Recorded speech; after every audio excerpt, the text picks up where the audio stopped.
Saudara-saudara, malam itu di Bogor terasa begitu berat. Angin berhembus pelan membawa hawa dingin. Kabut tipis menggantung di atas danau yang sunyi. Tidak ada suara lain kecuali jangkrik dan gesekan dedaunan pinus yang tinggi menjulang. Dan di tengah kesunyian itu, seorang pria bernama Budi tampak berdiri di tepi air. Wajahnya keras, sorot matanya penuh pikiran yang sulit ditebak. Di sampingnya, istrinya Ratih berjalan pelan, mengenakan gaun sederhana warna putih pucat. Rambut panjangnya tergerai ditiup angin malam. Awalnya, Ratih tidak pernah menyangka bahwa ajakan suaminya untuk jalan-jalan ke danau akan menjadi langkah menuju tragedi besar. Ia hanya mengira malam itu mereka ingin mencari udara segar, menenangkan pikiran dari kesibukan rumah tangga. Dengan suara lembut, Ratih sempat bertanya, "Mas, kenapa harus ke sini malam-malam? Bukankah besok siang kita juga bisa datang?" Budi hanya tersenyum tipis, senyum yang terlihat dipaksakan. Katanya, siang terlalu ramai, sementara malam memberi mereka ketenangan berdua saja. Jawaban itu terdengar wajar, tapi sesungguhnya menyimpan niat yang jauh lebih kelam. Ratih, yang berhati lembut, memilih percaya. Ia menepis rasa curiga yang sesaat sempat muncul.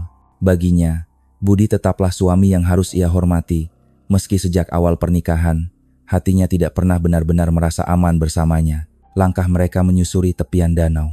Bayangan pohon pinus menari di bawah cahaya bulan yang redup, menciptakan suasana seakan ada mata-mata tak kasat yang sedang mengintai. Sesekali terdengar suara riak air, seolah-olah danau itu sendiri sedang menunggu sesuatu.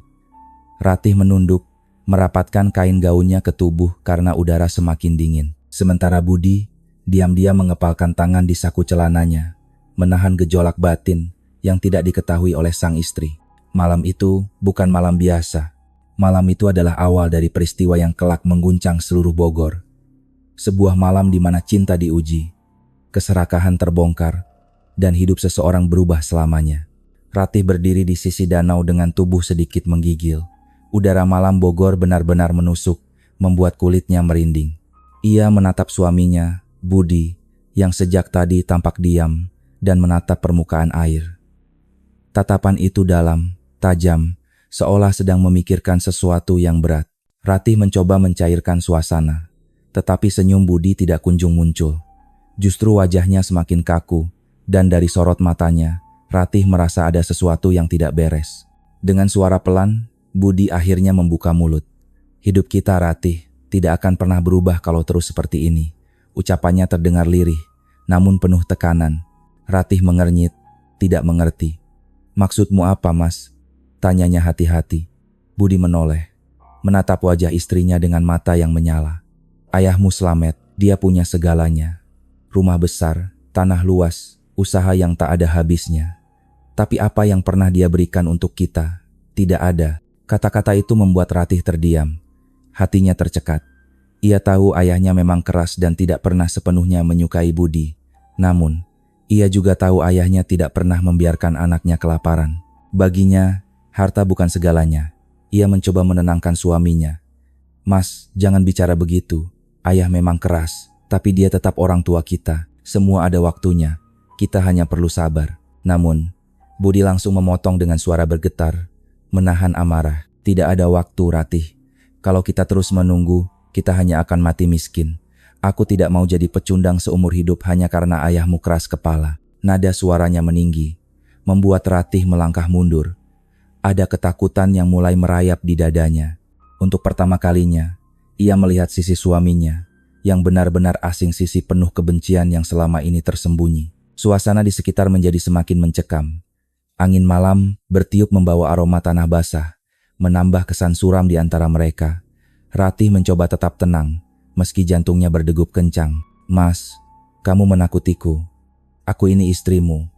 Aku tidak pernah menghalangimu.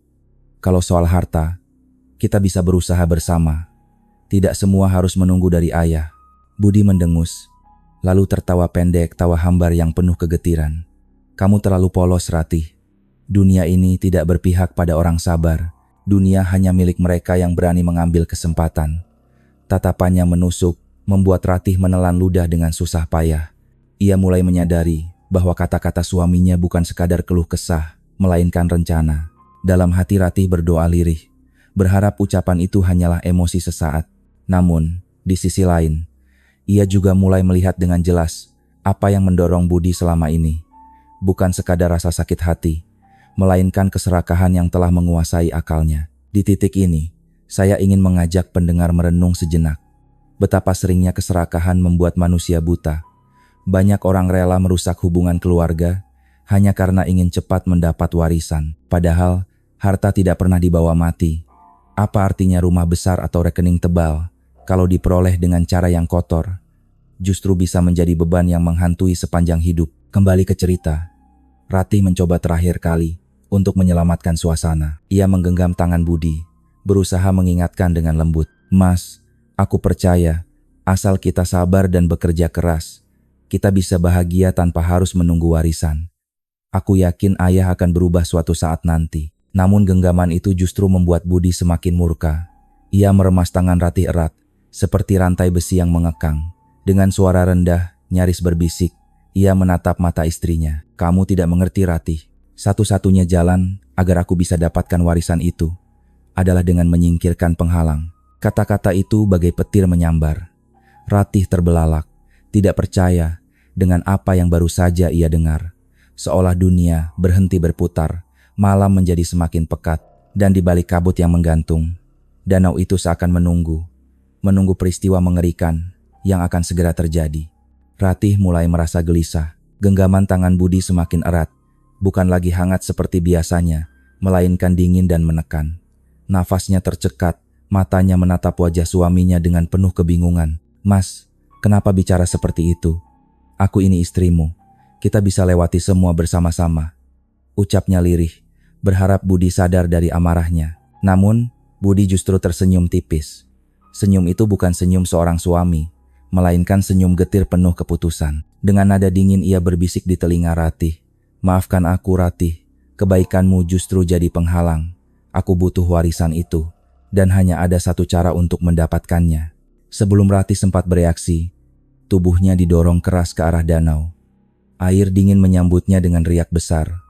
Ratih menjerit, suaranya tercebur bersama cipratan air yang memecah keheningan malam. Ia meronta, mencoba menendang ke permukaan, namun tubuhnya segera ditahan kuat oleh tangan Budi dari atas. Air masuk ke mulut dan hidungnya, membuat dadanya sesak.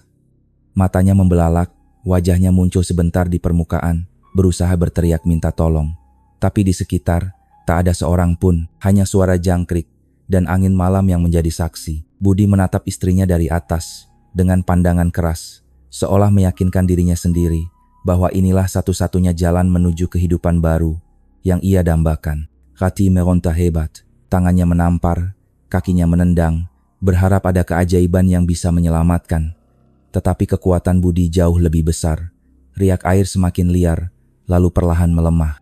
Tangan Ratih yang semula berjuang kini mulai lunglai. Tubuhnya tenggelam, hanya menyisakan gelembung-gelembung kecil yang pecah satu persatu di permukaan. Budi terdiam, dadanya naik turun, napasnya berat. Ia menatap air hitam pekat itu, yang kini seolah menelan rahasia paling kelam dalam hidupnya. Tak ada lagi suara, tak ada lagi jeritan. Hanya kesunyian yang membungkus malam. Senyum tipis muncul di wajahnya, meski matanya masih gelisah. Dalam hati ia berbisik, warisan itu akan jadi milikku. Disinilah kita perlu berhenti sejenak untuk merenung. Betapa mengerikannya ketika cinta berubah menjadi ambisi buta. Seorang suami, yang seharusnya menjadi pelindung, justru menjelma menjadi algojo bagi istrinya sendiri. Semua hanya karena harta. Banyak orang berkata, uang bisa membeli banyak hal. Rumah, kendaraan, bahkan status sosial. Namun, uang tidak akan pernah bisa membeli ketenangan hati.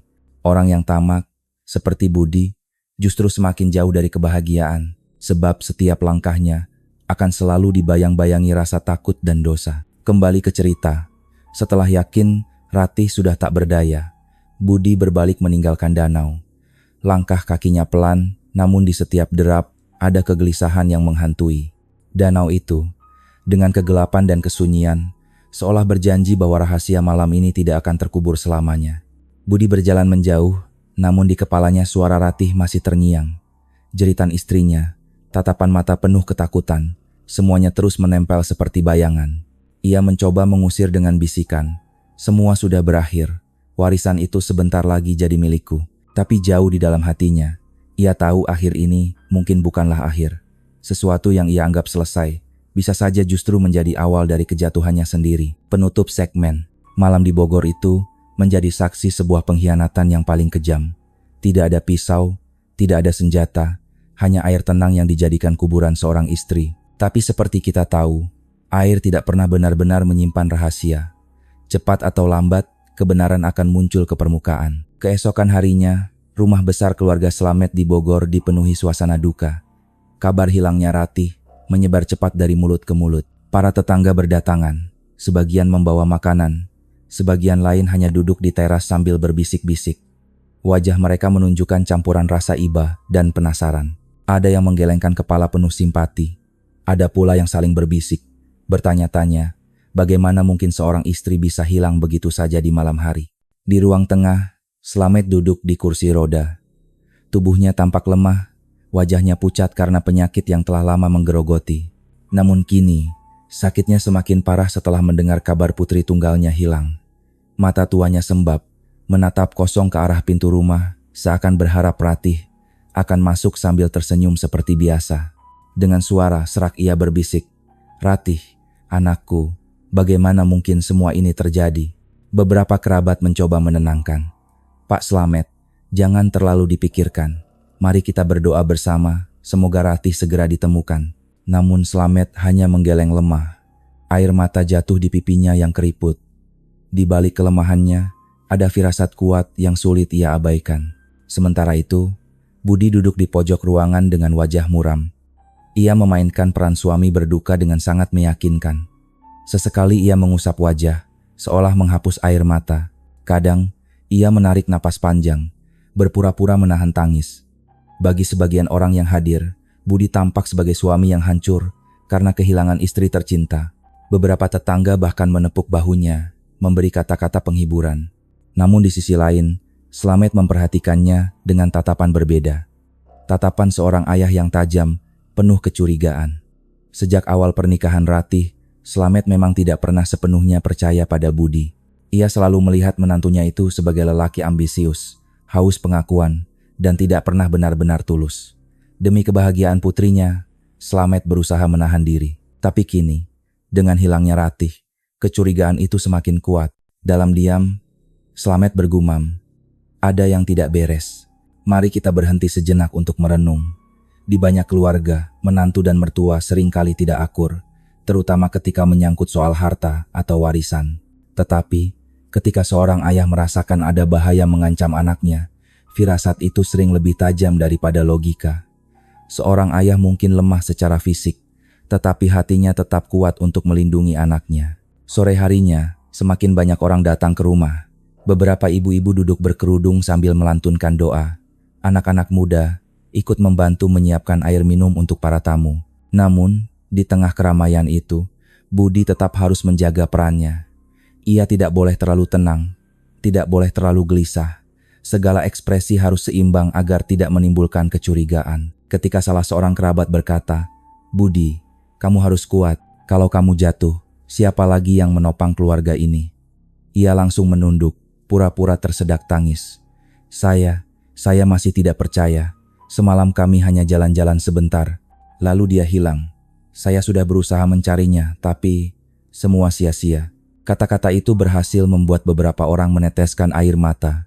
Namun Slamet, yang mendengarkan dari kursi rodanya, semakin yakin ada yang disembunyikan. Ia menatap menantunya lama. Matanya seperti ingin menembus isi hati Budi. Dengan suara parau ia bertanya, "Kenapa kamu biarkan Ratih keluar malam? Bukankah aku sudah sering bilang, anakku itu gampang sakit, tidak kuat udara dingin?" Budi sempat terdiam, tapi segera menunduk, berpura-pura merasa bersalah. "Maafkan saya, Pak. Saya hanya ingin menghiburnya, supaya tidak terlalu stres dengan kondisi Bapak." Jawaban itu terdengar wajar bagi orang lain. Tapi bagi Slamet, kata-kata itu justru menambah kecurigaan. Instingnya mengatakan, hilangnya Ratih bukanlah kecelakaan biasa. Penutup segmen. Malam itu, rumah besar keluarga Slamet dipenuhi doa dan isak tangis. Namun di balik semua itu, ada ketegangan yang tidak terlihat. Seorang suami yang berusaha menutupi dosa, seorang ayah yang menaruh curiga, dan masyarakat yang mulai bertanya-tanya. Kebenaran masih tersembunyi, tetapi firasat kuat telah mulai membuka jalannya. Sore itu, rumah besar keluarga Slamet kembali kedatangan tamu. Kali ini bukan tetangga, melainkan beberapa orang polisi yang dipimpin langsung oleh Komisaris Joko, seorang penyidik berpengalaman yang sudah lama dikenal karena ketegasan dan ketajamannya. Wajahnya serius, sorot matanya tajam seolah bisa membaca isi hati orang yang duduk di depannya. Di ruang tamu, suasana berubah hening. Para tamu yang sebelumnya sibuk berbisik kini terdiam, memberi ruang bagi aparat untuk bekerja. Komisaris Joko membuka buku catatan, lalu menatap Budi yang duduk di sampingnya. Dengan nada datar ia berkata, "Pak Budi, kami ingin mendengar kembali kronologi malam terakhir ketika Ibu Ratih terlihat." Budi menelan ludah, berusaha tetap tenang. Ia tahu setiap kata yang keluar dari mulutnya harus konsisten. "Semalam kami ke danau, hanya untuk jalan-jalan. Tiba-tiba Ratih terpeleset jatuh ke air. Saya sudah berusaha menolong, tapi gagal. Airnya terlalu gelap dan dalam, Pak." "Enato." Komisaris Joko menatapnya lama tanpa berkedip. Lalu ia bertanya pelan, "Anda bilang terpeleset. Apakah ada saksi lain yang melihat kejadian itu?" Budi cepat-cepat menggeleng. "Tidak, Pak. Hanya kami berdua." Sejenak, suasana menjadi tegang. Pena di tangan Komisaris Joko berhenti menulis. Ia menutup buku catatan, menyilangkan tangan di dada, lalu menatap Budi dengan sorot penuh selidik. "Begini Pak Budi, cerita tentang terpeleset biasanya meninggalkan jejak.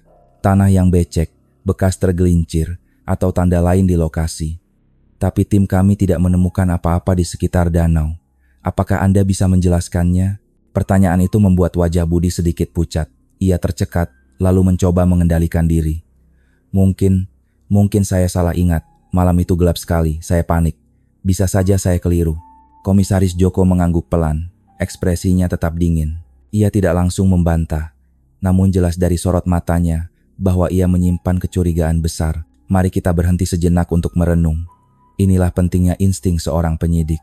Seringkali kasus besar terbongkar bukan dari bukti yang langsung terlihat, melainkan dari detail kecil yang tidak konsisten dalam sebuah cerita. Orang yang berbohong biasanya bisa mengatur kata-katanya, tetapi sulit mengatur ekspresi, bahasa tubuh, dan detail teknis. Setelah sesi tanya jawab singkat, Komisaris Joko berdiri dan menutup percakapan.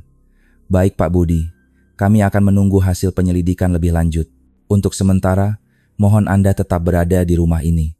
Jangan bepergian ke luar kota, karena kami mungkin masih memerlukan keterangan tambahan." Budi cepat-cepat mengangguk, pura-pura kooperatif. "Tentu Pak, saya siap membantu apa saja demi menemukan istri saya." Namun, begitu polisi pergi, wajah Budi berubah. Ia duduk sendirian di kamar tamu, wajahnya muram, matanya kosong. Ia sadar, cerita terpleset yang ia buat ternyata mulai meragukan polisi. Hatinya berdebar keras. Ia harus lebih hati-hati, karena satu kesalahan kecil bisa membuat segalanya runtuh. Di ruang lain, Slamet yang sejak tadi hanya diam, menatap menantunya dengan penuh kecurigaan. Ia tidak percaya dengan cerita Budi. Sebagai seorang ayah, ia yakin Ratih tidak mungkin keluar malam ke danau hanya untuk berjalan-jalan, apalagi dalam kondisi tubuhnya yang mudah sakit. "Budi, ada sesuatu yang kamu sembunyikan," gumamnya dalam hati. Penutup segmen, penyelidikan resmi telah dimulai. Komisaris Joko dengan ketajamannya sudah mencium ada yang tidak beres. Dan meskipun Budi masih bisa memainkan perannya sebagai suami berduka, bayangan kebenaran sudah mulai mengintainya. Kasus ini bukan lagi sekadar hilangnya seorang wanita, melainkan tanda awal terbongkarnya sebuah rencana jahat yang lebih besar. Pagi yang biasanya tenang di tepi Danau Bogor mendadak berubah mencekam. Kabut tipis masih menggantung di permukaan air ketika seorang nelayan tua bernama Ujang melemparkan jalannya seperti biasa. Namun kali ini, jala itu terasa berat, terlalu berat untuk sekadar berisi ikan. Dengan wajah heran, Ujang menarik kuat-kuat. Apa yang muncul dari air membuatnya terlonjak mundur.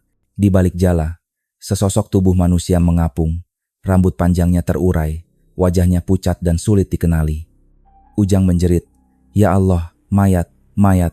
Suaranya parau menggema di sekitar danau. Beberapa warga yang kebetulan lewat langsung mendekat. Sebagian berlari, sebagian lagi justru terhenti dengan wajah pucat pasi. Tubuh wanita itu perlahan terbawa arus ke tepi. Gaun sederhana yang melekat di tubuhnya samar-samar masih terlihat. Warga mulai berbisik, "Jangan-jangan ini Ratih, istri Budi, yang hilang sejak beberapa hari lalu." Suasana berubah histeris. Ada yang menutup hidung karena bau anyir yang mulai menyengat. Ada pula yang memalingkan wajah, tak sanggup melihat lebih dekat. Dalam waktu singkat, kabar itu menyebar ke seluruh desa. Tak lama kemudian, suara sirene polisi terdengar, memecah keheningan pagi. 2 mobil patroli berhenti, dan beberapa anggota turun bersama Komisaris Joko. Dengan suara tegas, ia berkata, "Semua mundur. Jangan ada yang mendekat ke jenazah sebelum tim identifikasi datang." Polisi segera memasang garis pembatas. Warga tetap berkerumun di balik garis kuning.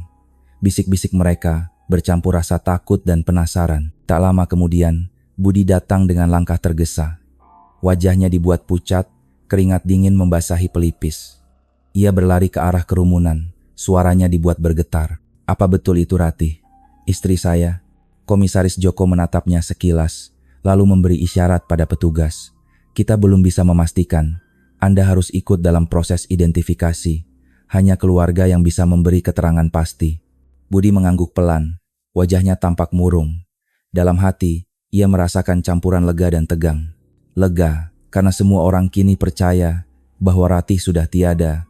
Tegang, karena setiap gerak-geriknya terus diawasi oleh mata curiga Komisaris Joko. Saat kantong jenazah dibuka sedikit untuk identifikasi, beberapa warga berteriak ngeri. Tubuh itu sudah membengkak. Kulitnya pucat kehijauan, wajahnya sulit dikenali. Namun sebuah cincin sederhana di jari manis membuat semua orang langsung menoleh ke arah Budi. Dengan dramatis, Budi menutup wajah dengan kedua tangannya, pura-pura tersedak tangis. "Ya Tuhan, ini Ratih, ini istri saya." Suaranya pecah, seolah dunia runtuh di hadapannya. Beberapa warga menepuk bahunya, berkata pelan, "Sabar Bud, tabah, ya. Semoga almarhumah husnul khatimah." Namun di balik air mata pura-pura itu, mata Komisaris Joko mengamati dengan seksama. Ia memperhatikan bahwa meski Budi menangis, matanya terlihat terlalu kering, seolah duka itu tidak benar-benar datang dari hatinya. Dengan suara rendah, ia berbisik pada tim forensik, "Catat, periksa DNA. Jangan langsung simpulkan identitasnya. Mari kita berhenti sebentar untuk merenung. Inilah tragedi yang sering kita dengar dalam berita. Ketika ada mayat ditemukan, keluarga langsung menganggapnya sebagai orang yang hilang. Padahal, dalam dunia penyelidikan, identifikasi tidak boleh hanya mengandalkan pakaian atau cincin. Bukti ilmiah seperti sidik jari atau DNA adalah kunci memastikan kebenaran. Tanpa itu, mudah sekali orang disesatkan oleh penampilan luar." Jenazah akhirnya dibawa ke rumah sakit untuk autopsi. Warga perlahan bubar, masih dengan wajah penuh rasa takut. Budi ikut dibawa ke kantor polisi untuk memberikan keterangan lebih lanjut. Dalam perjalanan, hatinya berkecamuk. Ia berusaha meyakinkan diri bahwa semua sudah berjalan sesuai rencana. Ratih telah resmi dianggap tiada, dan jalannya menuju warisan semakin terbuka. Namun, jauh di lubuk hatinya, ada suara lain yang tidak bisa ia abaikan. Suara jeritan Ratih di danau. Suara yang seolah masih terngiang setiap kali ia menutup mata. Budi tahu, meski dunia percaya Ratih sudah mati, nuraninya sendiri tidak bisa ia bohongi. Penutup segmen, penemuan mayat di Danau Bogor menjadi titik balik penting. Warga yakin itu Ratih. Budi berpura-pura berduka, tapi aparat justru semakin curiga. Dan di balik semua kepastian semu itu, kebenaran sesungguhnya masih terkubur rapat, menunggu untuk terbongkar. Malam itu, ruang forensik Rumah Sakit Bogor masih terang benderang, meski jam sudah lewat tengah malam. Lampu putih menyinari meja baja tempat jenazah wanita dari danau terbujur kaku. Bau obat-obatan bercampur dengan aroma anyir masih memenuhi ruangan. Dokter Dewi, ahli forensik berpengalaman, berdiri dengan wajah serius. Tangannya terbungkus sarung tangan lateks. Matanya tajam mengamati setiap detail tubuh yang kini menjadi misteri besar. Sudah lebih dari 3 jam ia bekerja. Setiap bagian tubuh diperiksa dengan teliti. Kulit, tulang, bahkan rambut. Sekilas, semua tampak sesuai dengan tanda-tanda korban tenggelam. Kulit pucat, tubuh membengkak, paru-paru berisi air. Namun semakin lama, semakin banyak kejanggalan yang ia temukan. "Ini aneh," gumamnya pelan sambil menatap hasil pemindaian tulang rahang. Ukuran rahang jenazah tidak sesuai dengan catatan medis Ratih yang pernah ia tangani beberapa tahun lalu. Tinggi badannya pun berbeda, selisih hampir 2 cm. Detail kecil, tapi bagi seorang dokter forensik, itu tidak bisa diabaikan. Seorang asisten yang ikut membantu akhirnya bertanya, "Tapi cincin di jarinya sama, Dok." "Semua orang yakin ini Bu Ratih, Apa mungkin kita keliru? Dokter Dewi menggeleng pelan. Matanya tetap fokus pada monitor. Cincin bisa dipakaikan pada siapa saja. Identitas tidak bisa hanya ditentukan dari benda. Forensik harus berdasarkan fakta medis dan ilmiah, bukan asumsi. Ia mencatat sesuatu di clipboard, lalu menarik napas panjang. Keputusan penting pun diambil. Kita tunggu hasil DNA. Itu satu-satunya cara memastikan siapa sebenarnya jenazah ini. Sementara itu, di kantor polisi, Komisaris Joko duduk di meja kerjanya. Di hadapannya terpampang catatan interogasi Budi. Kalimat yang ia tulis sebelumnya masih jelas terbaca. Istri terpeleset, tidak ada saksi. Bayu mengetuk-ngetukkan pulpen ke meja. Pikirannya penuh tanda tanya. Cerita ini terlalu rapuh, gumamnya. Instingnya sebagai penyidik berteriak bahwa Budi tidak jujur. Namun, tanpa bukti kuat, ia tidak bisa menuduh sembarangan. Karena itu, ia sangat menanti laporan dari dokter forensik. Beberapa hari kemudian, hasil laboratorium keluar. Dokter Dewi menatap lembaran laporan DNA dengan wajah tegang. Hatinya berdegup kencang. Hasil yang terpampang jelas membuatnya terdiam sejenak. Dengan suara pelan, ia bergumam, "Ini tidak mungkin." Hasil DNA menunjukkan bahwa jenazah dari danau bukan Ratih. Ruang forensik yang biasanya dingin terasa semakin sunyi. Dewi menutup hasil itu dengan tangan gemetar. Ia tahu, kebenaran ini akan mengubah arah penyelidikan. Jika mayat itu bukan Ratih, maka ada dua kemungkinan. Ratih masih hidup, atau ada seseorang yang sengaja menciptakan skenario menyesatkan. Mari kita berhenti sejenak untuk merenung. Disinilah keadilan diuji. Seringkali orang terburu-buru menyimpulkan kebenaran hanya dari penampilan luar. Namun ilmu pengetahuan, melalui forensik, bisa membuka tirai kebohongan. DNA tidak bisa berdusta. Ia adalah sidik jari kehidupan yang unik bagi setiap manusia. Betapa pentingnya bukti ilmiah dalam memastikan keadilan bagi korban maupun kecurigaan terhadap pelaku. Laporan itu segera dikirim ke Komisaris Joko. Saat membacanya, ia menghela napas panjang, lalu menatap dinding kantornya yang penuh dengan foto, catatan, dan peta kronologi kasus. Kalau ini bukan Ratih, ucapnya lirih. Lalu siapa wanita di danau itu? Dan di mana Ratih sebenarnya? Pertanyaan itu bergema di kepalanya. Ia menatap foto Budi yang terpajang di papan investigasi, lalu menggambar lingkaran besar di sekelilingnya dengan spidol merah. Apapun yang terjadi, pria ini pasti tahu lebih banyak dari yang ia akui. Penutup segmen. Dengan ditemukannya fakta bahwa jenazah bukan Ratih, misteri semakin tebal. Polisi mulai menyadari bahwa ada permainan besar di balik tragedi ini. Dan di sisi lain, bayangan nama Budi semakin berat mengisi kepala para penyidik. Kebenaran yang sesungguhnya perlahan mendekat, meski jalan menuju sana penuh jebakan. Di balik kesibukannya sebagai dokter forensik, Dewi menyimpan sebuah rahasia yang tak pernah ia ceritakan kepada siapapun. Rahasia itu muncul kembali di benaknya saat ia menerima laporan DNA yang menyatakan jenazah di danau bukan Ratih. Wajah Ratih terbayang jelas malam itu ketika Ratih datang ke rumah sakit dengan wajah pucat, mata sembab, seolah baru menangis lama. Ratih duduk di kursi ruang praktik, tangannya menggenggam erat ujung rok. Suaranya bergetar ketika ia membuka percakapan. "Dok, saya takut. Budi sudah bukan seperti dulu lagi. Dia sering bicara soal warisan ayah saya. Saya takut dia berniat menyingkirkan saya." Dewi tertegun. Ia sudah lama mengenal keluarga Slamet. Ratih adalah anak tunggal yang lembut, penuh kasih, dan selalu menghormati orang tuanya. Tak pernah ia bayangkan gadis itu harus hidup dalam ketakutan bersama suami sendiri. Dengan hati-hati, Dewi bertanya, "Apa yang kamu maksud, Ratih? Apa dia mengancammu?" Ratih menunduk, matanya berkaca-kaca. "Saya tidak punya bukti, Dok, tapi setiap kata-katanya membuat saya merasa waktu saya tinggal sedikit. Dia bicara seolah kematian saya hanya soal kapan, bukan apakah." Ucapan itu menusuk hati Dewi. Sebagai dokter, ia terbiasa mendengar keluhan fisik pasien.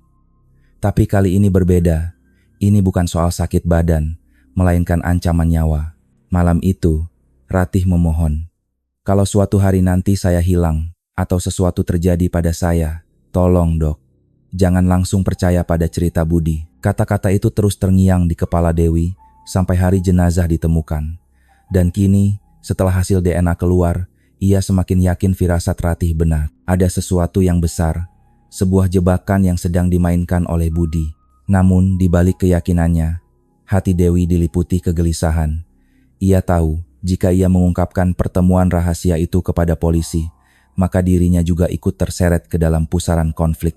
Ada kemungkinan ia dituduh ikut campur, atau bahkan melanggar kode etik kedokteran.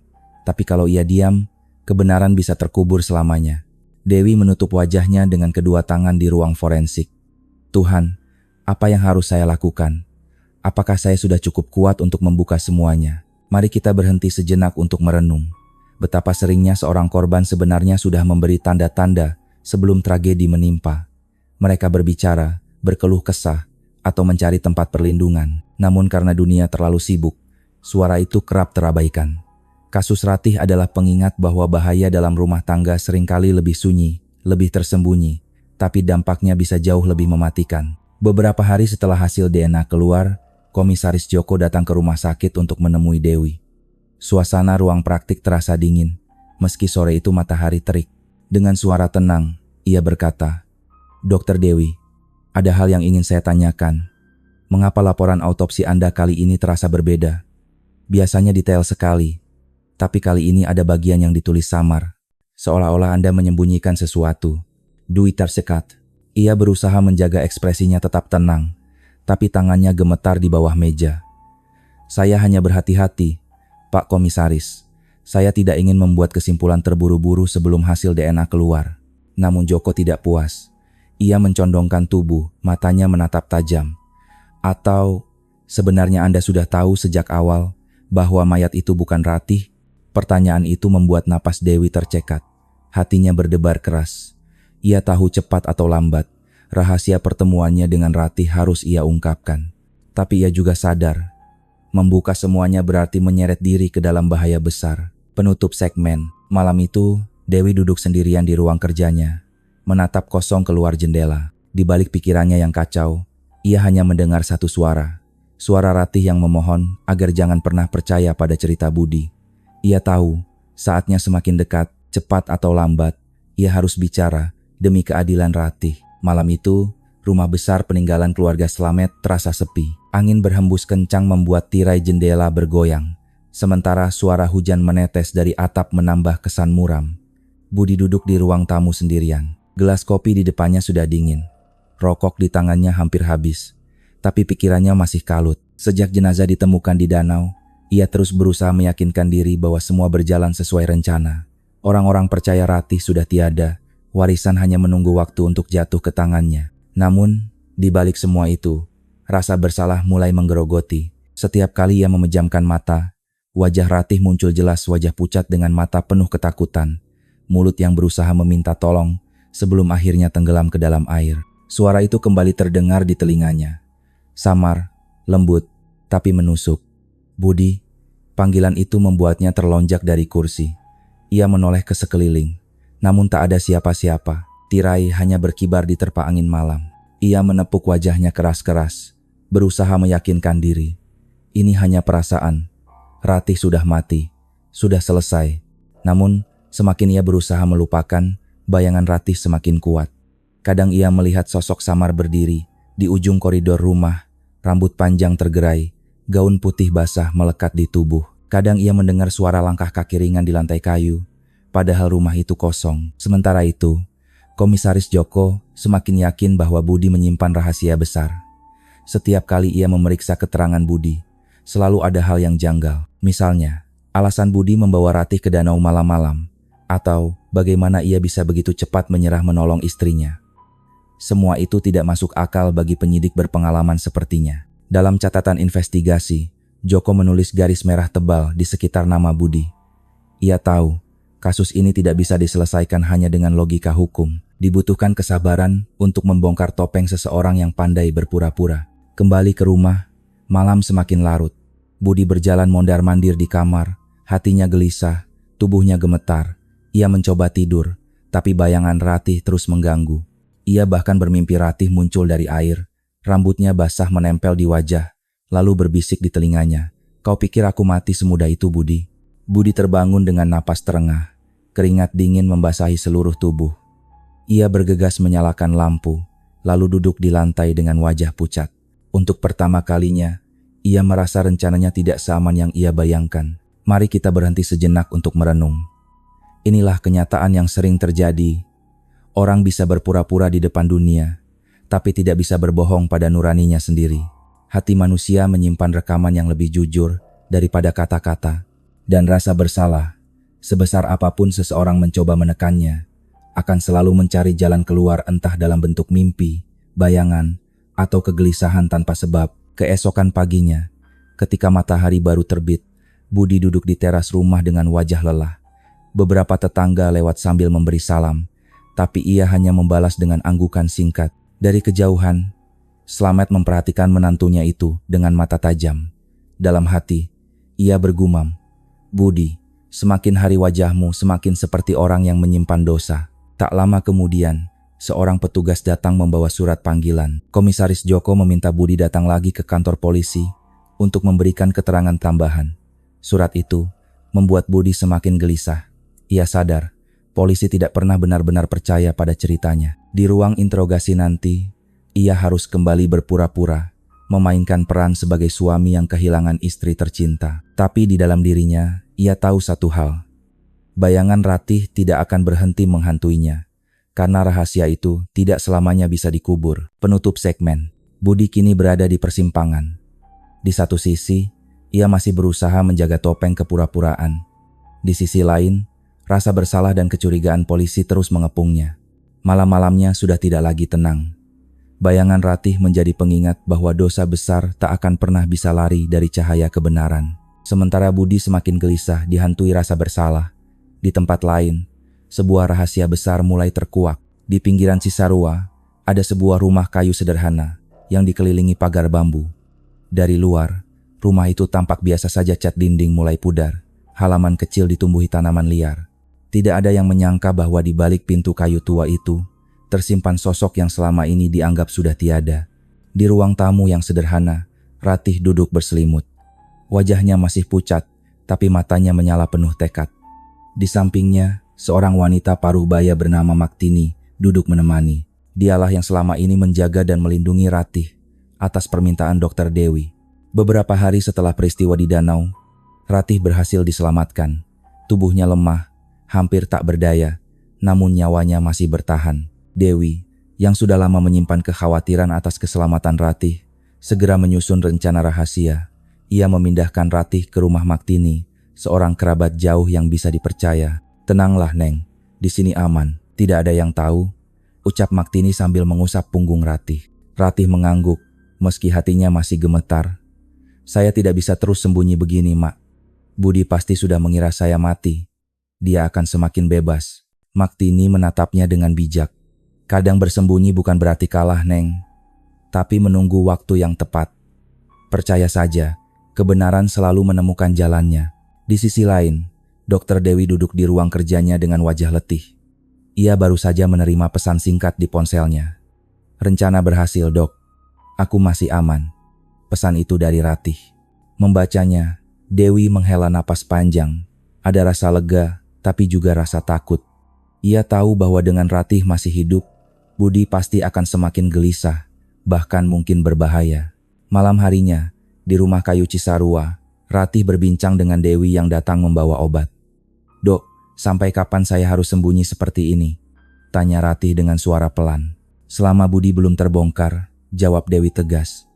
"Dia berbahaya, Ratih. Kalau kau muncul sekarang, bisa saja dia mencoba sesuatu yang lebih nekat." Ratih mengepalkan tangannya.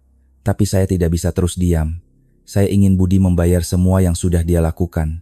Kalau perlu, saya sendiri yang akan bersaksi di pengadilan." Dewi menatapnya dalam-dalam. Ia tahu tekad Ratih bukan sekadar marah, melainkan keberanian seorang istri yang selama ini tertindas. Mari kita berhenti sejenak untuk merenung. Betapa sering kita melihat orang yang tampak lemah justru menyimpan kekuatan besar ketika hidupnya terancam. Ratih adalah contoh nyata meski hampir kehilangan segalanya. Ia memilih untuk melawan. Keberaniannya bukan hanya untuk dirinya sendiri, tapi juga untuk menegakkan kebenaran dan menjaga nama baik keluarganya. Namun, tanpa mereka sadari, ada mata lain yang mulai mengawasi. Seorang pria bernama Surya, kaki tangan lama Budi, diam-diam membuntuti Dewi sejak ia keluar dari rumah sakit. Dari kejauhan, ia melihat Dewi masuk ke rumah kayu di Cisarua. Ia menunggu di balik kegelapan, mengamati setiap gerakan. Dan ketika ia melihat sosok Ratih muncul sebentar di balik jendela, matanya melebar. Jadi benar, perempuan itu masih hidup, gumam Surya, setengah tak percaya. Dengan tergesa ia mengeluarkan ponsel, menghubungi Budi. Man, kau tidak akan percaya. Aku baru saja melihat Ratih. Dia masih hidup, bersembunyi di Cisarua bersama dokter itu. Di seberang sana, Budi terdiam lama. Jantungnya berdegup kencang, tubuhnya limbung. Semua ketakutannya kini nyata. Ratih bukan hanya selamat, tapi juga punya saksi dan pelindung. Dengan suara parau, ia berbisik. Aku sudah masuk perangkap. Penutup segmen. Rahasia besar terbongkar. Ratih masih hidup. Persembunyiannya di Cisarua aman untuk sementara, tapi keberadaannya kini sudah terendus oleh Surya dan sampai ke telinga Budi. Pertarungan yang sesungguhnya baru saja dimulai. Malam itu Budi duduk di ruang kerja rumah besar keluarga Slamet. Lampu meja menyala redup, asap rokok mengepul memenuhi ruangan. Wajahnya pucat, matanya cekung karena kurang tidur. Sejak mendapat kabar dari Surya bahwa Ratih masih hidup, pikirannya kalut.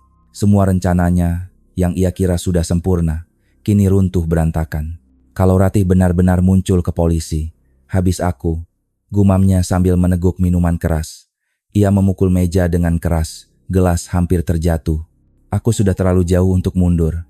Aku harus memastikan dia tidak akan pernah bisa membuka mulutnya. Dengan tangan gemetar, Budi menghubungi Surya melalui ponsel. Suara serak Surya terdengar di seberang. Ya Man, aku sudah bilang, dia masih hidup. Aku lihat dengan mata kepalaku sendiri. Kau mau apa sekarang? Budi menarik napas panjang. Dengarkan aku baik-baik. Aku tidak peduli berapa biayanya. Kau harus cari cara menyingkirkan Ratih. Jangan sampai dia sempat bicara pada polisi. Surya terdiam sejenak. Ia sudah lama membantu Budi dalam urusan kotor, tapi kali ini hatinya berontak. Target mereka bukan orang asing, melainkan istri Budi sendiri. Kau sadar ini gila Man, dia istrimu. Kalau sampai gagal, kau tamat. Nama, tidak ada jalan lain, teriak Budi penuh emosi. Kalau dia masih hidup, semua usahaku sia-sia. Aku bisa kehilangan warisan dan masuk penjara. Kau tahu aku tidak bisa membiarkan itu terjadi. Akhirnya Surya menyerah. Uang selalu berbicara lebih keras dari hati nurani. Baiklah, aku akan atur, tapi aku tidak bisa melakukannya sendirian. Aku kenal seseorang, namanya Karta. Dia sudah biasa urus pekerjaan kotor. Kalau dia yang turun tangan, semua bisa selesai cepat. Budi mengangguk, meski wajahnya pucat. Hubungi dia, berapapun bayarannya, aku sanggup. Beberapa hari kemudian, Budi bertemu Surya dan Karta di sebuah warung kopi tua di pinggiran Bogor. Karta, seorang pria berwajah keras dengan bekas luka di pipi, duduk santai sambil menyalakan rokok. Matanya dingin, sorotnya tajam, seperti predator yang terbiasa mencabut nyawa tanpa ragu. Jadi ini orangnya? Tanya Karta, menatap Budi dari ujung kepala hingga kaki. Iya, jawab Surya. Dia butuh seseorang yang bisa membereskan masalahnya. Budi menelan ludah. Aku ingin pekerjaan ini bersih, tanpa jejak. Aku tidak mau polisi bisa menghubungkan apapun padaku. Karta tersenyum tipis. Senyum yang membuat bulu kuduk berdiri. Tenang saja, aku sudah lakukan ini puluhan kali. Kalau kau bayar cukup, masalahmu selesai malam itu juga. Mari kita berhenti sejenak untuk merenung. Betapa mudahnya manusia terjerumus ketika hatinya dikuasai keserakahan. Dari seorang suami, Budi berubah menjadi pria yang tega merencanakan pembunuhan istrinya sendiri. Untuk harta, ia mungkin berpikir ini hanya soal uang dan kekuasaan. Tapi sebenarnya, ia sedang menandatangani akhir hidupnya sendiri. Malam semakin larut ketika pertemuan berakhir. Karta menerima amplop tebal dari Budi sebagai tanda jadi. Surya hanya duduk diam, hatinya gelisah. Ia tahu mereka semua sedang bermain dengan api. Polisi sudah mulai mencurigai. Dan jika jebakan menutup, tak seorang pun bisa lari. Sementara itu, di rumah persembunyiannya di Cisarua, Ratih duduk gelisah. Ia merasa firasat buruk menyelimuti. Kepada Maktini ia berbisik, aku merasa Budi tidak akan tinggal diam. Aku harus siap menghadapi apapun. Maktini menggenggam tangannya erat. Jangan takut, Neng. Selama ada orang baik yang berdiri di belakangmu, kau tidak sendirian. Penutup segmen. Rencana baru Budi telah disusun. Surya dan Karta kini menjadi alat untuk menyingkirkan Ratih. Namun tanpa mereka sadari, polisi juga sudah semakin dekat. Benang kusut konspirasi ini semakin tegang, siap putus kapan saja. Dan ketika itu terjadi, hanya satu pihak yang akan jatuh paling keras. Malam di Cisarua turun dengan sunyi yang mencekam. Hujan sore meninggalkan udara dingin menusuk, kabut tipis menggantung di antara pepohonan. Rumah kayu sederhana milik Maktini berdiri tenang di tepi jalan kecil, seolah tidak menyimpan apa-apa. Namun malam itu, rumah tersebut menjadi pusat badai besar yang sedang disiapkan. Di balik kegelapan, beberapa polisi berpakaian sipil bersembunyi. Mereka sudah berada di sana sejak sore, dipimpin langsung oleh Komisaris Bayu. Dengan suara rendah, ia memberi arahan kepada anak buahnya. Dengar baik-baik, target kita malam ini 2 orang, Surya dan Karta. Biarkan mereka merasa bebas bergerak, tapi begitu masuk rumah, kita tangkap hidup-hidup. Jangan ada yang gegabah. Anak buahnya mengangguk mantap. Suasana menegang. Di dalam rumah, Ratih duduk di kursi kayu sambil memeluk selimut. Matanya tidak bisa terpejam sejak tadi. Bayangan wajah Budi yang penuh kebencian terus menghantui. Ia berbisik pada Maktini. Aku merasa sesuatu akan terjadi malam ini, Mak. Jantungku berdegup tak karuan. Maktini menepuk tangannya lembut. Tenang, Neng. Rumah ini mungkin tua, tapi setiap papan kayu akan bunyi kalau diinjak orang asing. Tidak ada yang bisa masuk tanpa aku dengar. Namun ucapan itu belum sempat menenangkan Ratih ketika suara langkah kaki terdengar di luar. Pelan tapi jelas. Ratih menegang, wajahnya pucat. Di luar, Karta merayap mendekati rumah. Tubuh kekarnya menyatu dengan gelap malam. Tangannya menggenggam pisau besar yang berkilat terkena cahaya bulan samar. Ia menoleh sekilas pada Surya yang menunggu di mobil. Tak jauh dari situ, dia di dalam. Malam ini selesai, gumam Karta dengan senyum dingin. Surya menyalakan rokok, tapi tangannya gemetar. Hatinya resah. Ia tahu Arman sudah terlalu jauh, dan dirinya pun ikut terseret. Ya Tuhan, apa yang kita lakukan ini? Desisnya pelan. Karta mendekati jendela, mengeluarkan alat besi tipis, dan mulai mengungkit kunci kayu tua. Bunyi krek-krek terdengar. Lilin di meja ruang tamu bergoyang diterpa angin yang masuk dari celah. Ratih terlonjak, matanya membesar. "Mak, ada orang," bisiknya dengan suara bergetar. Maktini berdiri, menahan bahu Ratih agar tetap duduk. "Jangan panik, percayalah, ada yang berjaga." Namun sebelum sempat berkata lebih jauh, jendela terbuka dengan kasar. Sosok Karta melompat masuk dengan gerakan cepat. Pisau terhunus, matanya liar. Ratih berteriak keras. "Toluong!" Teriakan itu menjadi tanda bagi polisi di luar. Bayu langsung memberi aba-aba. "Gerak sekarang, tangkap hidup-hidup." Beberapa polisi berhamburan keluar dari persembunyian. Lampu senter menyala. Suara langkah kaki serentak mengepung rumah. Karta kaget. Ia menoleh ke arah jendela dan melihat kilatan lampu senter polisi. Dengan refleks, ia meraih Ratih dan menodongkan pisau ke lehernya. "Jangan ada yang mendekat, atau aku bunuh dia sekarang juga," teriaknya dengan suara garang. Ratih terisak, tubuhnya kaku. Pisau dingin menempel di kulit lehernya. Polisi menodongkan senjata dari luar, siap menembak kapan saja. Komisaris Bayu melangkah maju dengan tenang. Suaranya lantang, tapi penuh kendali. "Karta, kau sudah dikepung.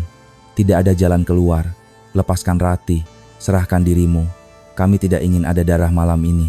Karta tertawa dingin. "Kalian pikir aku takut? Aku sudah terbiasa dengan situasi seperti ini.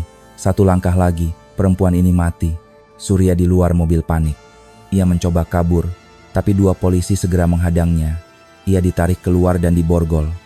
"Lepaskan aku cuma disuruh. Aku tidak tahu apa-apa," teriaknya. Bayu hanya meliriknya sekilas. "Kau bagian dari permainan ini, Surya. Malam ini permainanmu berakhir." Di dalam rumah, suasana semakin menegang. Ratih mencoba menatap Karta, suaranya lirih. "Karta, dengarkan aku. Kalau kau bunuh aku, Arman tidak akan peduli padamu. Dia hanya memanfaatkanmu. Setelah ini, kau pun akan dibuang." Ucapan itu membuat tangan Karta sedikit bergetar. Bayu yang melihat peluang segera memberi kode pada 2 anggotanya. Dalam hitungan detik, salah satu polisi menembakkan peluru karet tepat ke arah tangan Karta. Dor! Pisau terlepas, Ratih jatuh ke lantai. 2 polisi langsung menerjang, melumpuhkan Karta dengan cepat. Ratih menangis lega ketika Bayu menariknya keluar rumah. "Semua sudah aman, Bu Ratih. Kau selamat." Ratih hanya bisa mengangguk dengan air mata mengalir. Terima kasih. Di luar, Surya dan Karta digiring masuk ke mobil polisi dengan tangan terborgol. Wajah mereka muram, penuh amarah, tapi juga pasrah. Bayu menatap keduanya dengan sorot tajam. Kalian pikir bisa lolos? Tidak. Semua ini mengarah pada satu orang, Budi. Dan cepat atau lambat, dia pun akan jatuh. Malam di Cisarua yang dingin berubah menjadi saksi sebuah kemenangan kecil.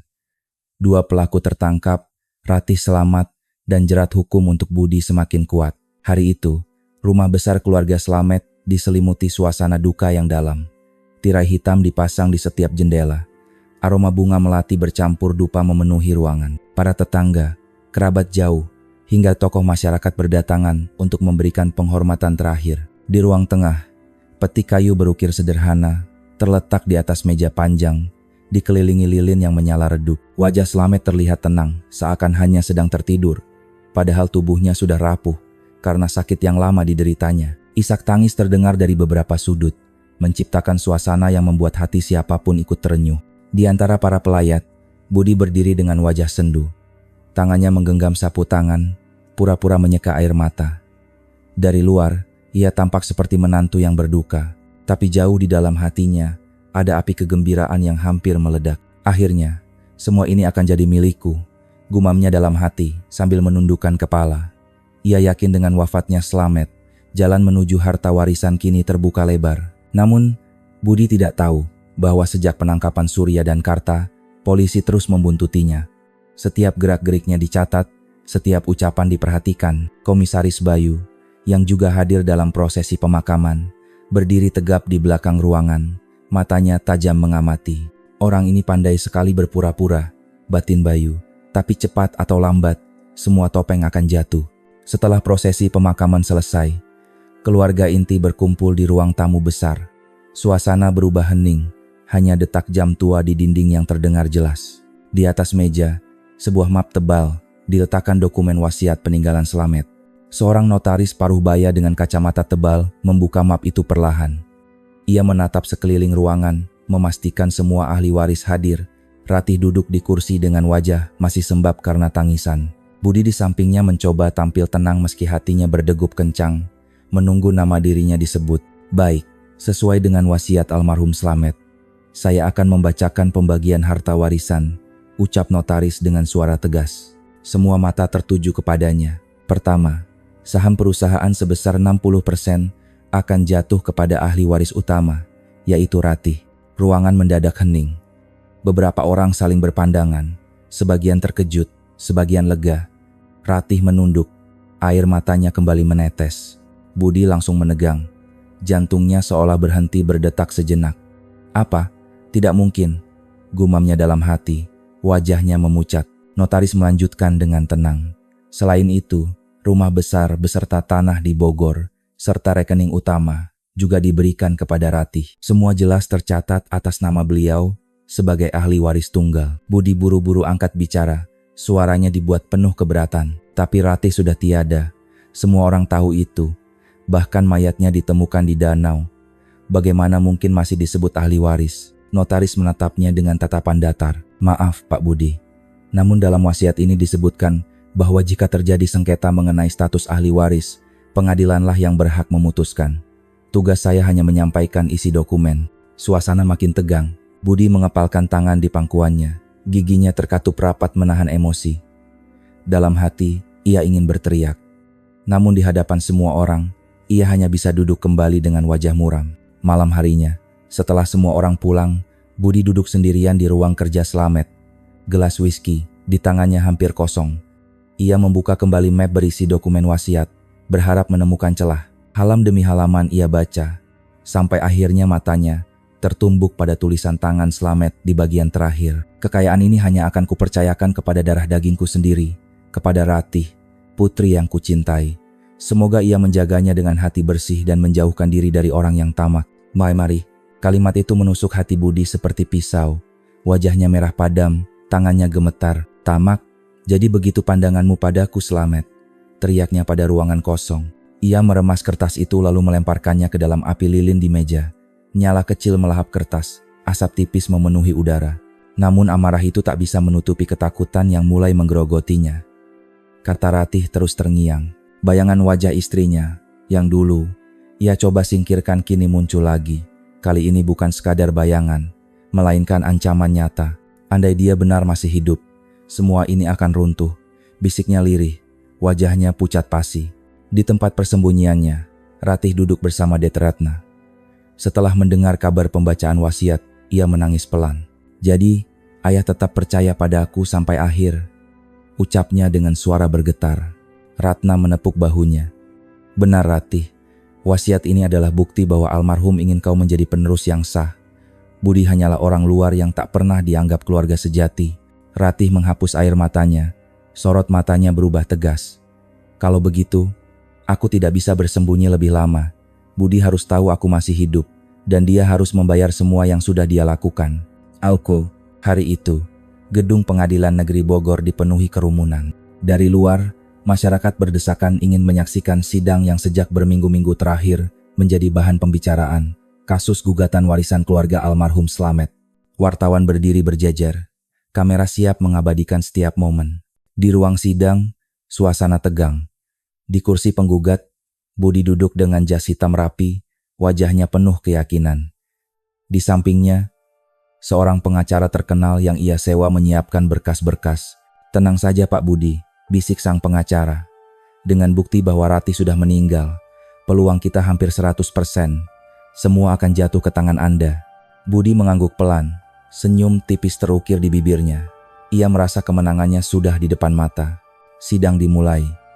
Hakim mengetukkan palu. Ruangan seketika hening.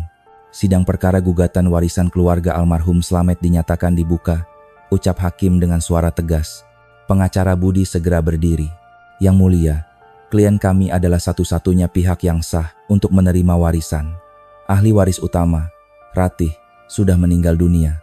Kami memiliki bukti laporan penemuan jenazah di danau, serta saksi-saksi yang mendukung hal itu. Maka, secara hukum, warisan ini seharusnya jatuh kepada Budi, suami sah almarhumah. Ruangan berbisik-bisik, sebagian mengangguk, sebagian mengernyit penuh tanda tanya. Hakim mengangguk sambil mencatat. Baik, bukti akan diperiksa. Budi tersenyum lega. Semua tampak berjalan sesuai rencana. Namun ketika giliran Komisaris Bayu dipanggil sebagai saksi, suasana berubah drastis. Bayu berdiri tegak dengan seragam rapi. Tatapannya tegas. Suaranya lantang. Yang mulia, benar bahwa beberapa waktu lalu ditemukan jenazah perempuan di danau. Namun, berdasarkan hasil forensik lanjutan, identitas mayat tersebut bukanlah Ratih. Ruangan langsung gaduh. Bisikan keras terdengar dari setiap sudut. Wartawan buru-buru menulis cepat. Budi mendadak pucat. Ia menatap Bayu dengan mata membesar, bibirnya bergetar. Apa maksud Anda? Sergah pengacaranya. Laporan resmi menyatakan itu adalah Ratih. Bayu menatap tajam. Laporan itu hanya sementara, sebelum hasil DNA keluar. Dan hasil akhir membuktikan, jenazah itu tidak memiliki hubungan biologis dengan keluarga Slamet. Dengan kata lain, itu bukan Ratih. Ruangan makin gempar. Hakim mengetukkan palu berkali-kali. Tenang, sidang tetap dilanjutkan. Budi menggenggam kursinya erat, tangannya gemetar. Suara hatinya menjerit. Tidak, ini tidak mungkin. Ratih masih hidup? Seakan menjawab kegelisahannya, hakim kemudian berkata, kalau begitu, di mana sebenarnya Ratih? Apakah dia masih hidup? Komisaris Bayu hanya tersenyum samar. Pertanyaan yang bagus, Yang Mulia. Dan saya rasa, biarlah dia sendiri yang menjawab. Semua mata menoleh ke pintu ruang sidang. Suasana menegang. Detik-detik seolah berjalan lambat. Pintu kayu terbuka. Langkah kaki terdengar pelan namun mantap. Wartawan serentak mengangkat kamera. Kilatan cahaya memenuhi ruangan. Dan di hadapan semua orang, Ratih muncul. Ia berjalan anggun dengan gaun hitam sederhana. Wajahnya tegas meski ada gurat kesedihan. Ruangan seketika terdiam, lalu pecah oleh teriakan kaget. Itu Ratih, dia masih hidup.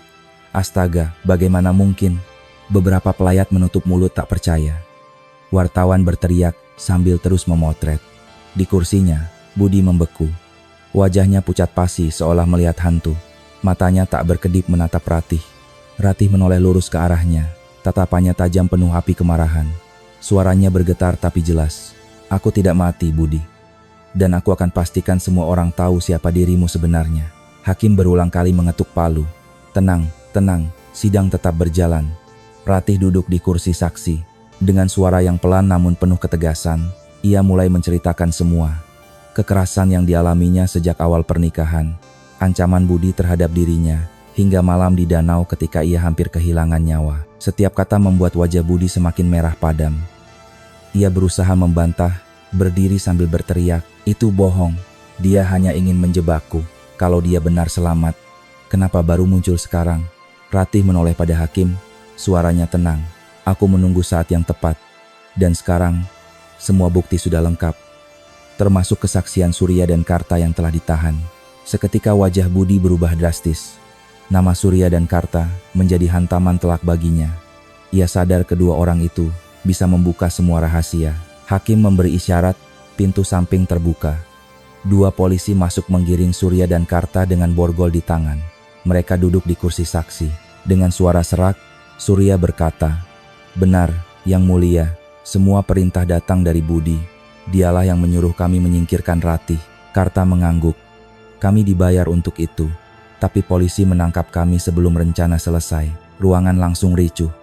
Wartawan menyorot wajah Budi yang kini hancur. Keringat dingin mengucur dari pelipisnya. Hakim mengetukkan palu sekali lagi. Sidang ditunda untuk pemeriksaan lanjutan. Namun satu hal jelas, posisi Budi semakin terpojok. Ratih duduk tenang, meski dalam hatinya campur aduk antara lega dan ngeri.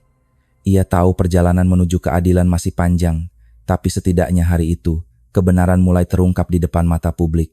Sementara Budi hanya bisa terpuruk. Tatapannya kosong. Untuk pertama kalinya, ia merasakan dirinya benar-benar kalah. Malam itu, langit bohor di hayur hayan deras. Jalanan sepi, hanya lampu jalan yang redup menyinari genangan air. Di sebuah sel tahanan sementara, Budi duduk gelisah. Kemeja putihnya kusut, rambut berantakan, wajah pucat pasi. Sejak sidang terakhir, ia tak henti memikirkan cara untuk lolos. "Tidak mungkin aku biarkan mereka menang. Aku harus keluar, apapun caranya," gumamnya lirih. Kesempatan itu datang ketika seorang sipir lengah. Dengan kecerdikannya, Budi berhasil menyelundupkan batang logam kecil dan memakainya untuk mengutak-atik gembok. Setelah berkali-kali mencoba, bunyi klik terdengar. Pintu sel terbuka perlahan. Budi melangkah keluar, menyusuri lorong tahanan yang gelap. Hujan deras di luar menjadi keuntungan baginya. Suara langkahnya tersamar oleh gemuruh air. Ia berhasil mencapai pagar belakang, memanjat, lalu menghilang dalam kegelapan malam. Keesokan harinya, kabar pelarian Budi menggemparkan kota. Media menyiarkan berita itu sepanjang hari. Di rumah aman tempat Ratih tinggal, wajahnya tegang menatap televisi. "Dia kabur," suaranya bergetar, matanya berkaca-kaca. "Bagaimana bisa?" Komisaris Bayu, yang sejak awal menjaga Ratih, mencoba menenangkan. "Tenang, Bu. Kami sudah pasang penyekatan di semua jalur keluar kota. Budi tidak akan bisa lari jauh. Cepat atau lambat, dia akan tertangkap." Namun Ratih tahu satu hal. Budi bukan pria biasa. Ia licik, penuh akal, dan ketika terpojok, ia bisa melakukan hal-hal yang tak terduga. Benar saja, malam itu Budi muncul di rumah peninggalan Slamet, tempat semua cerita kelam ini bermula. Rumah besar itu kini kosong, hanya suara hujan dan angin yang menemani. Ia berdiri di ruang tengah, menatap potret Slamet dan istrinya yang tergantung di dinding. "Semua ini seharusnya milikku," desisnya dengan mata liar. Dari saku jasnya, ia mengeluarkan pistol kecil yang berhasil ia sembunyikan sejak pelarian. Matanya berkilat penuh dendam. "Kalau aku jatuh, Ratih juga harus ikut bersamaku." Polisi yang mendapat informasi cepat segera mengepung rumah besar itu. Lampu sorot diarahkan ke dinding. Suara pengeras terdengar lantang. "Budi, serahkan dirimu sekarang juga. Tidak ada jalan keluar." Namun Budi hanya tertawa histeris. "Kalian pikir bisa menakutiku? Aku yang mengatur akhir cerita ini." Tiba-tiba, langkah kaki terdengar dari dalam. Budi menoleh, dan di sana berdiri Ratih, didampingi Komisaris Bayu dan dua polisi bersenjata. Ratih menatap lurus pada Budi. "Berhentilah, Budi. Semua sudah berakhir. Kau tidak mungkin menang lagi." Budi mengangkat pistol, menodongkan tepat ke arah Ratih. Tangannya gemetar, matanya penuh dendam. "Kalau aku jatuh, kau juga harus mati." Suasana menegang. Polisi mengarahkan senjata, siap menembak kapan saja, Bayu memberi isyarat agar tetap menunggu.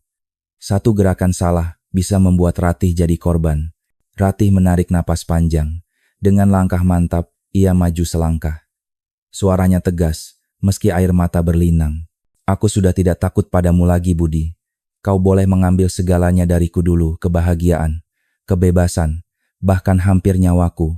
Tapi sekarang, lihat dirimu. Kau hanya pria yang kalah oleh keserakahannya sendiri. Ola, kata-kata itu menusuk hati Budi. Tangannya makin gemetar, wajahnya campuran antara amarah dan putus asa. Diam, jangan sok bijak di depanku, teriaknya. Namun sebelum sempat menarik pelatuk, suara tembakan terdengar. Dor, peluru polisi mengenai tangannya. Pistol terlepas jatuh. Budi terhuyung, berlutut dengan wajah hancur. Polisi segera memborgolnya. Ia menatap Ratih dengan mata penuh kebencian. Lalu tertawa lirih. Kau menang kali ini. Tapi kau tidak akan pernah bisa menghapus aku dari hidupmu. Ratih menutup mata. Air mata jatuh di pipinya. Aku tidak perlu menghapusmu, Budi. Kau sudah menghancurkan dirimu sendiri. Beberapa minggu kemudian, sidang putusan berlangsung. Hakim memutuskan Budi bersalah atas percobaan pembunuhan, konspirasi, dan penggelapan. Hukuman penjara seumur hidup dijatuhkan. Ratih duduk di kursi saksi dengan wajah tegar. Ia tahu perjalanan panjang penuh penderitaan akhirnya berakhir. Warisan keluarganya kini resmi jatuh ke tangannya. Tapi baginya kemenangan itu bukan soal harta. Di halaman rumah yang sudah direnovasi, Ratih berdiri menatap ke arah danau dari kejauhan tempat yang dulu hampir merenggut nyawanya. Angin berembus lembut, membawa bau tanah basah. Ia tersenyum tipis, berbisik pelan. Aku selamat, dan mulai hari ini, aku akan hidup untuk diriku sendiri,